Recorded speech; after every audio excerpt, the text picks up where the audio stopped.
Hello everybody, John 12 back here again with another video, and today I bring you another DBZ movie review, a part of my 12 days of Dragon Ball Z, and today I give you my review for the 12th animated feature film titled Dragon Ball Z Fusion Reborn. Now, of course, hence the title, using timeline placement theory, of course, this movie takes place right at the helm of the Majin Buu and/or Fusion saga within the Dragon Ball Z series. Hence, most of the characters in this movie are very heavily influenced by that saga and those specific characters. Like the main antagonist of this movie, of course, is Janemba, and you can tell just from looking at him that he's very heavily inspired by the kind of villain that was going around at the time, which was Majin Buu. And then you have the newest addition to the Z Warrior roll call, of course, which is Gogeta, which is the fusion of Goku and Vegeta, which is the first time they ever fused into this character,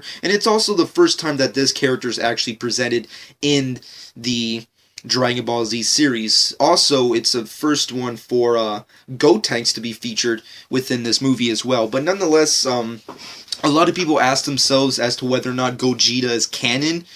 For me personally, Gogeta could exist. You know, it's not out of the realm of possibility for the character of Gogeta to exist, because all Goku and Vegeta have to do is do the fusion dance, which will result in Gogeta being born. So it doesn't really matter as to whether or not he's canon or not canon to the anime or the manga or what have you.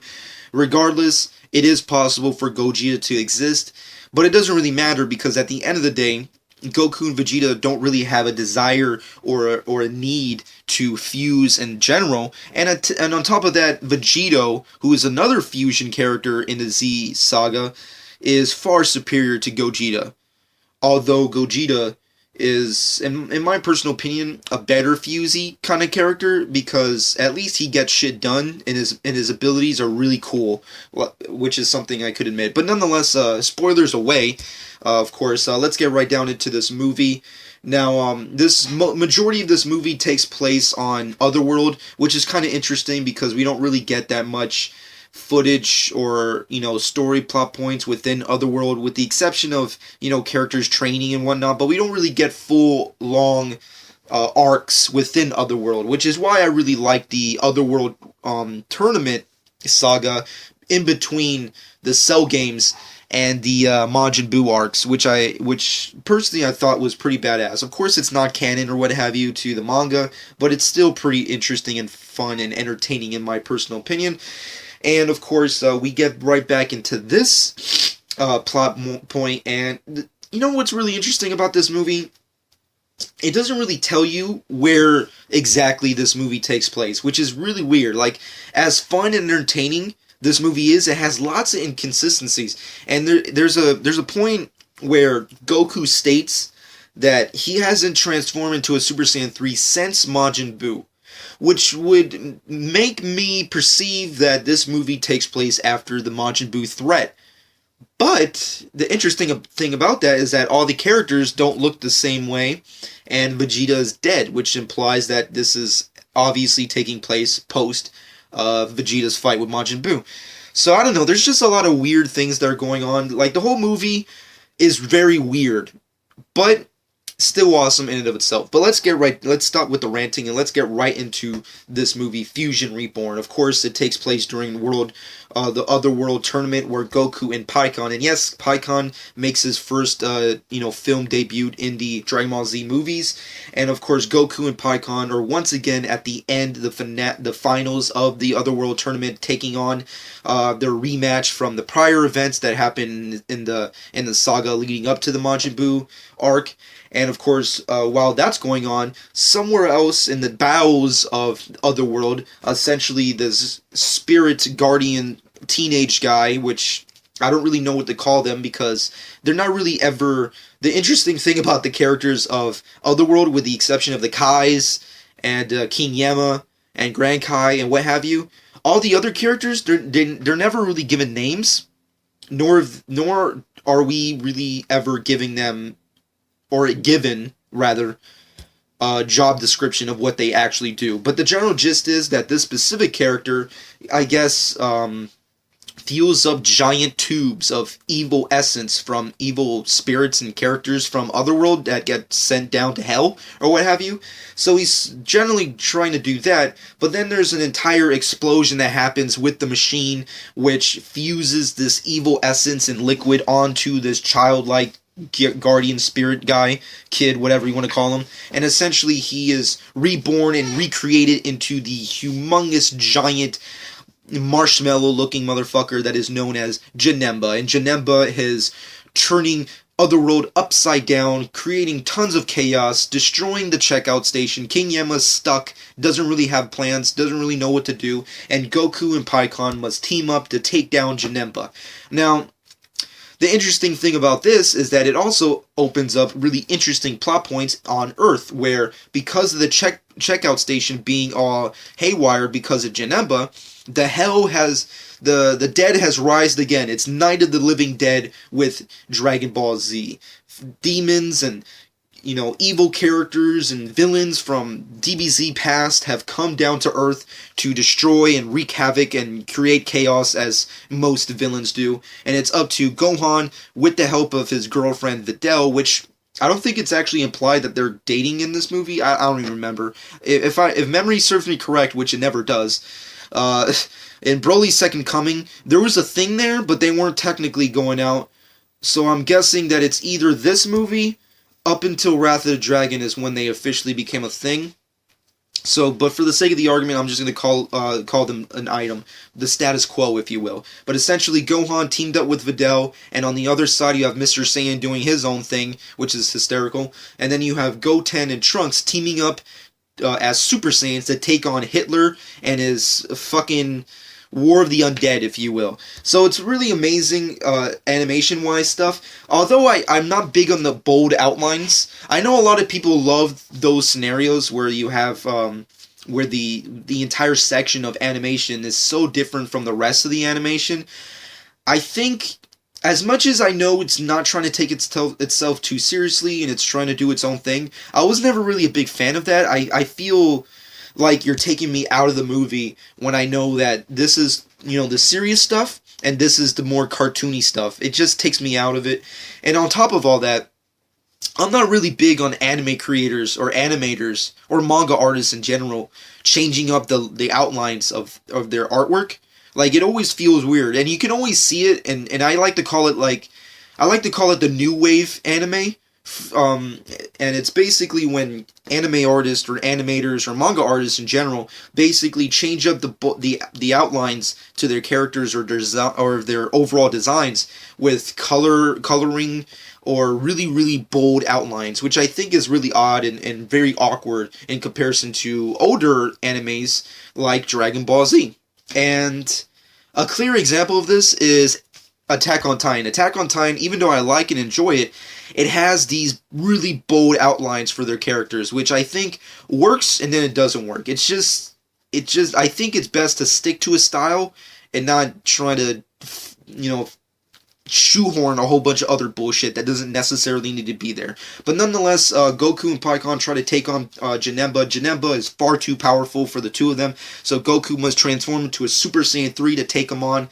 But of course, Janemba transforms into a evil, more darker version of himself, which I prefer that version in comparison to the regular Janemba. And I don't really know if this version is given a name. I think they just call him Janemba's second form, if that makes any sense. And essentially he becomes more humanoid-like. He gets a tail. His color scheme changes to red and violet and what have you. And of course he has a much more deeper and demonic look and voice, which is pretty badass. I love, if there's something I really appreciate about this movie, is the villain. The villain looks badass, and the great thing about Janemba is that, like other characters like Majin Buu, because of course this takes place during the Majin Buu arc, that he has multiple extraordinary, epic, almost cartoony and childish-like powers, where he has the ability to basically, fuck logic. Essentially, that's the best way I can say it. Like, he just fucks logic up so badly that it's just so amazing to see it. And the way he transports himself, and the way he, like, Goku can't even touch him at certain points, and how he can create weaponry out of nothing, and how these weapons that he creates has its own set of powers and abilities. Janemba is such a badass villain, and he's definitely one of my favorites overall. Majority because of his design and powers, but he's just a badass, and he's definitely like a no-talking kind of shit talker in comparison to other villains. But of course, back on Earth, everybody's having their own certain problems go on, taking on Frieza and the rest of the Ginyu Force and villains from, Dragon Ball Z movies past. Goten and Trunks take on Hitler, which I thought was really a hysterical touch. I thought it was funny how they gave this movie a little bit more of a real-worldy kind of feel, because it wouldn't have made sense for Goten and Trunks to, like, help out Gohan and Videl with, like, characters like Cooler and Frieza and Lord Slug or whoever the fuck, because they never really took them on, and it's like, you might as well, if it's Goten and Trunks, you might as well just let them do something comedic. And of course, it's so funny, especially that one moment where Goten and Trunks become Super Saiyans, and Hitler looks at them and sees that they're like the perfect Aryan, they're perfect Aryans, where they're fucking blonde hair and their white skin and their blue eyes. It's like, oh, they're not Asian anymore. They should become a part of my army because I'm fucking racist. That's hysterical right there. I mean, of course, I paraphrased the shit out of it, but it was hysterical nonetheless. Overall, back in Otherworld, Goku's having no feat on defeating Janemba. Janemba is just far superior in comparison to Goku. Goku is just inferior and cannot touch Janemba. He's just such a great fighter. And of course, this comes in Vegeta. Vegeta, in his first ever appearance in a really long time, if I'm not mistaken, Vegeta hasn't been in a movie since BoJack Unbound. So this is a pretty good, interesting moment, because Vegeta's back in the ranks, of course. But unfortunately for this movie and for Vegeta fans, Vegeta is dead and he's in Otherworld. And because of the checkout station being the way it is, he has full form of his body and is capable of using it. So Vegeta and Goku team up to try and take on Janemba, but they realize that even together, they're still completely inferior in comparison to Janemba's power, and they decide at the end, it's better to just fuse together and become Gogeta and take on Janemba, which of course fails at their first attempt, becoming a fat Gogeta, which I think they actually gave a name to him. I think his name was Vico, I don't even remember. I know it was something like that, and it was basically an obese Gogeta. Essentially, Paul Costa with spiky hair. That was essentially what they gave him, what he became, which was hysterical nonetheless. But of course, after a second attempt, they do become the more impressive, badass Gogeta. And at the same time on Earth, for some reason, Goten and Trunks became Gotenks, which I thought was really odd. Like, how would they know that their fathers became Gogeta, and then they're like, hey, our fathers fused, let's fuse too. Okay, sure. And then they fuse and become Gotenks, which is cool. But how did they know? How did they know? How would you know that they did that? Like, what, you can feel their energy all the way in Otherworld? I don't know. I always kind of feel like in the reality of DBZ, for these type of characters, sensing energy is kind of like seeing your neighbor across the yard from your, like, front door window. It's, like, so easy. It's simple. A simpleton can do it. So it's, like, I guess the same way over here, but it just doesn't really make that much sense to me. But nonetheless, of course, Gogeta is born and takes on Janemba with really no effort. I mean, it was kind of crazy how Gogeta doesn't really use any real fighting or attacks and just defeats Janemba with such brutality and power. And of course, the day is saved. Janemba, of course, reverts back to his original form, which is that kid. And of course, the kid runs away scared after realizing that Gogeta, the badass, in front of his face. And of course, the day is saved. Otherworld is reverted back to its, rightful place. Every single person from the dead reverts back to being dead, of course. And Earth and Otherworld are back in peace, or at least the peace where they were before the events of this movie. Nonetheless, I love this movie. I personally think it's a fun, entertaining, cartoony kind of movie. Personally, there are a few things I'm not really big on, like the certain kind of animation styles that they do. The dialogue is kind of weak. Vegeta, I don't really understand why he was dead. It just doesn't make any sense. Like, the inconsistencies in this movie just doesn't make sense. The dialogue that Goku gives to Janemba is kind of lame. Not to mention him saying that, once again, another inconsistency, him saying something like, I haven't transformed into a Super Saiyan 3 since Majin Buu. Majin Buu's the only one who's made me have to revert to Super Saiyan 3. He says something like that. That just came off as weird because, like, what does that even mean? Like, does that mean this takes place after Buu arc? Or is this during the Buu arc? Because, I don't know. It's very odd.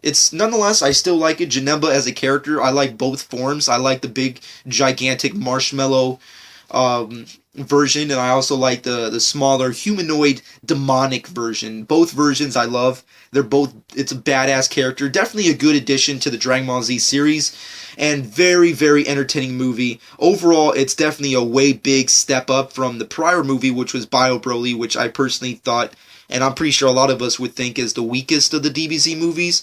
Nonetheless, Fusion Reborn does have its problems, but I overall really like it. So, at the end of the day, I have to give it a good 8 out of 10. It's a fucking awesome, badass movie. Goku, Vegeta, Goten, Trunks, Gohan, Videl, even Hercule kill it in this fucking movie. It's awesome. The comedy's up there. Pikkon is always awesome to see. Overall, just badass. And, I also wanted to get some people's thoughts on, do you think Gogeta is stronger than Vegeta?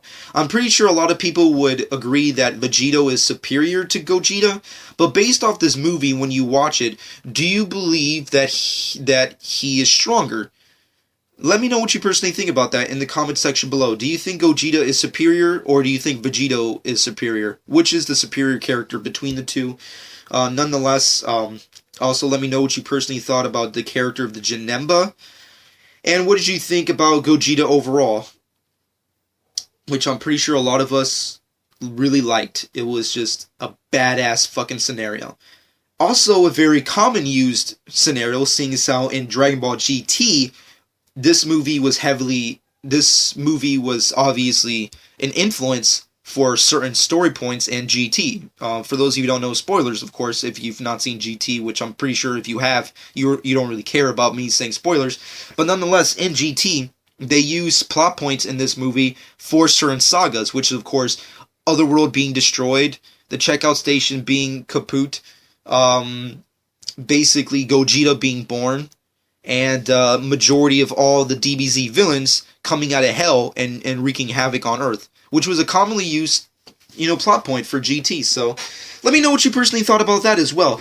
But anyways, this is going to be the end of my DBZ review of Fusion Reborn. Next up, I'm going to give you my review for the final Dragon Ball Z review I'm going to do on my channel, which is Wrath of the Dragon. Wrath of the Dragon. Fucking awesome movie. Hands down, my favorite movie out of them all. And of course, on Saturday, which will be the premiere of Fugatsu no F, hopefully, I'm going to give you my Battle of Gods live, well, not live, but audio commentary, which I actually recorded already. And on that note, also let me know what other type of movies that I have reviewed over the course of the last 2 weeks practically. What DBZ movie would you also like me to do a commentary on? I've already done a Battle of Gods, which I'll be putting out on Saturday. What else would you like me to do a commentary on? The Broly trilogy, Tree of Might, Cooler Revenge, Super Android 13, Lord Slug, Dead Zone. Let me know in the comment section below what other DBZ movies you would love to, watch with me, or, just generally let me do an audio commentary on. And of course, after everything is said and done, I will be doing reviews for specials and OVAs. I don't know when I'm going to do them, but they'll definitely be, over the horizon, in the horizon somewhere. Nonetheless, hope you guys enjoyed. Comment below. Let me know what you personally thought. Subscribe to my channel if you've not done so already. And this has been John 12.